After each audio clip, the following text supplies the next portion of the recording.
स्वागत आहे माझ्या YouTube चॅनलमध्ये। तर आजच्या व्हिडिओमध्ये आपण अशा पद्धतीचा गोट कशा पद्धतीने पाइपिंग करायचा हे अगदी सोप्या पद्धतीने बघणार आहोत। तर हा व्हिडिओ तुम्ही स्किप न करता शेवटपर्यंत नक्की बघा। तर हे बघा तुम्ही फ्रंट पार्ट आणि बॅक पार्ट स्टिच करून घेतलेले आहेत। फ्रंट पार्टला कटोरी क्रॉस पट्टी जोडलेली आहे आणि बॅक पार्टला टक्स टाकलेले आहेत। तर ही जी क्रॉस पट्टी आहे तर ती मी आतून बाहेरून लॉक केलेली आहे। तर हे बघा अशा पद्धतीने फिनिशिंग सहित। तर याचा व्हिडिओ पण मी अगोदर चॅनल वरती टाकलेला आहे। जर तो तुम्ही बघितलेला नसेल तर त्याची लिंक मी तुम्हाला कमेंट बॉक्स मध्ये देते, तो तुम्ही तिथे बघू शकता। ठीक आहे। तर हे बघा आता आपण याला लॉक करून घेणार आहोत।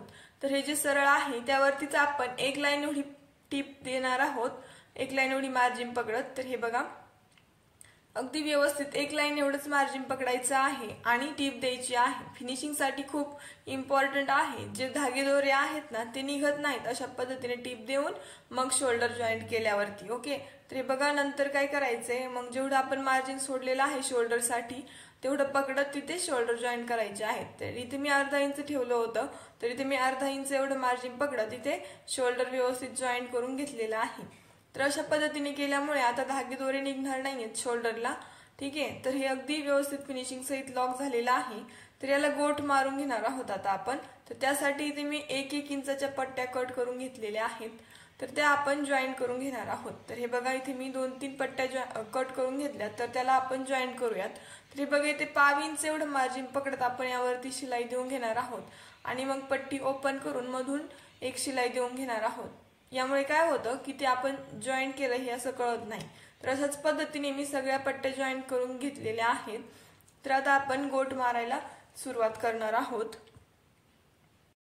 तर ती केलेली पट्टी आपण लूप पट्टीच्या साइडने लावून घेणार आहोत। तर हे बघा अगोदर थोडंसं फोल्ड करायचे आणि व्यवस्थित लॉक करून घ्यायची आहे ती पट्टी, जेणेकरून ती निसटणार नाही। ओके। आणि 1/2 इंच एवढं मार्जिन पकडत आपण ही सगळ्या गळ्यावरती लावून घेणार आहोत, समोरच्या आणि बॅक साइडच्या। ठीक आहे। तर हे बघा मार्जिन अगदी व्यवस्थित 1/2 इंच एवढंच पकडायचं आहे, कुठे काही कमी जास्त करायचं नाहीये। ओके। तर हे बघा तुम्ही बघा कशा पद्धतीने मी जोडते, सांगितल्यापेक्षा बघण्यात लवकर लक्षात येतं। तर हे बघा अगदी व्यवस्थित आपण त्याच पद्धतीने 1/2 इंच एवढे मार्जिन पकडत सगळीकडे जोडून घेतलेली आहे ती पट्टी। आणि आता शेवटी एंडिंगला पण आपण थोडंसं फोल्ड करून तिला व्यवस्थित लॉक करून घेणार आहोत। जिथे आपली आता बटन पट्टी हुक पट्टी येणार आहे ना तिथे हे बघा अगदी व्यवस्थित एक्स्ट्राचं कट करून तिथे फोल्ड करून घ्यायचं आहे फिनिशिंग साठी। तर हे बघा इथे मी एक्स्ट्राचं कट करून जे राहिलेलं आहे ते थोडंसं फोल्ड करून त्यावरती शिलाई देऊन घेत आहे। यानंतर काय करायचंय, गळ्याला छोटे छोटे कट्स द्यायचे जेणेकरून गळा पलटी होत नाही, गोट पलटी होत नाही। तर हे बघा थोड्या थोड्या अंतरावरती छोटे छोटे कट्स देऊन घ्यायचे आहेत। खूप इम्पॉर्टंट टिप्स आहे ही। तर जिथे आपण शिलाई दिली त्यावर ती कट नाही करायची, त्याच्या अलीकडेच थोडेसे। त्यानंतर काय करायचंय, उलट करायचंय तिथूनच आणि ती जी पट्टी आहे एकदम कडेने आपण जी 1/2 इंच एवढी मार्जिन पकडली ना त्याच्या एकदम कडेने त्यावरती फोल्ड करून तिथे शिलाई देऊन घ्यायची आहे, व्यवस्थित लॉक करून घ्यायची आहे। अशाच पद्धतीने आपण सगळीकडे ही पट्टी लॉक करून घेणार आहोत। अशा पद्धतीने केल्यामुळे काय होतं, जे धागे दोरे आहेत ना गोट मारल्यानंतर याचे एक्स्ट्राचं जे कापड आहे ते बाहेर येत नाही आणि ते धागे निघत नाहीत। यामुळे आपले ब्लाउजची जी फिनिशिंग आहे ती व्यवस्थित राहते। तर सगळीकडे मी बघा अगदी एकदम कडेने पाइपिंगच्या त्या पट्टीवरती एक लाईन एवढी मार्जिन पकडत शिलाई देऊन घेतली। तर इथे मी कुठेही दोरा कट केलेला नाहीये बघा। तर आता इथे छोटा गोट काढायचा आहे आपल्याला वाटेल त्या साईज मध्ये। ओके। तर हे बघा इथे मी एकदम नाजूक असा गोट बनवून घेत आहे ती पट्टी खाली आतमध्ये फोल्ड करून। तर हे बघा अगोदर व्यवस्थित लॉक करायचे आणि मग जिथे ती खाच तयार होते ना गोट आणि ब्लाउज पीस मध्ये अगदी त्यामध्ये टीप येऊ द्यायची आहे।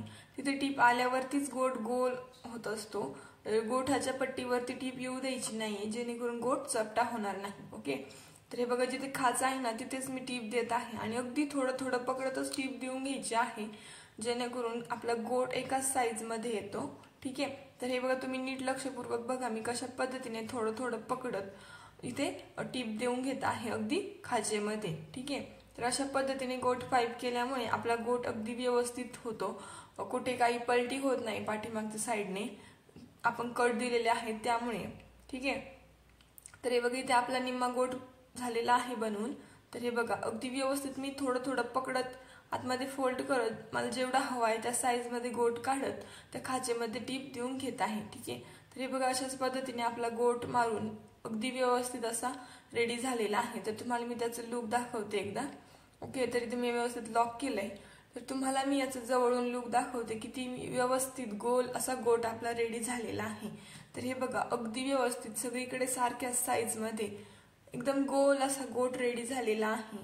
तर हे बघा याची आतमधली फिनिशिंग पण मी तुम्हाला दाखवणारच आहे. तर हे बघा किती व्यवस्थित एकाच साईजमध्ये खाचेमध्ये टीप घेतल्यामुळे एकदम गोल असा आपला गोट रेडी झालेला आहे. ओके, हे बघा सगळीकडे त्याच पद्धतीने आहे. तुम्हाला मी एकदम जवळून पण दाखवते त्याचा व्हिडिओ. तर तुम्हाला माझी पद्धत कशी वाटली हे कमेंट्स करून नक्की कळवा मला. माझं गोट कसा आलाय तुम्ही पण एकदा ट्राय करून बघा.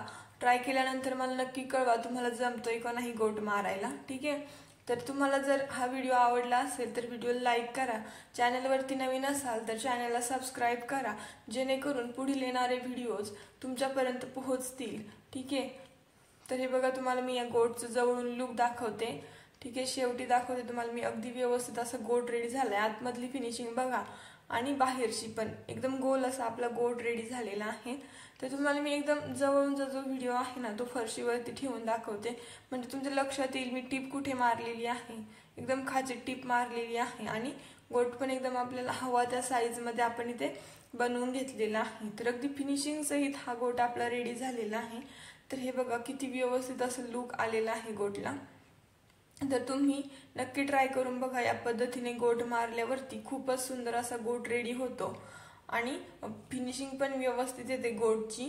तर हे बघा इथे गळ्यावरती जो गोट आहे तो दाखवते मी तुम्हाला. तर हा समोरच्या गळ्याचा गोट आहे आणि बॅक पार्टचा गोट बघा तुम्ही अगदी व्यवस्थित आलेला आहे. कुठे काही पलटी पण होत नाहीये. तुम्हाला दाखवते मी बॅक साईडने पण. तर हे बघा कुठे काही पलटी पण पडत नाहीये. तो गोट अगदी व्यवस्थित एकाच साईजमध्ये आपला गोट आलेला आहे. तर व्हिडिओ बघितल्याबद्दल धन्यवाद.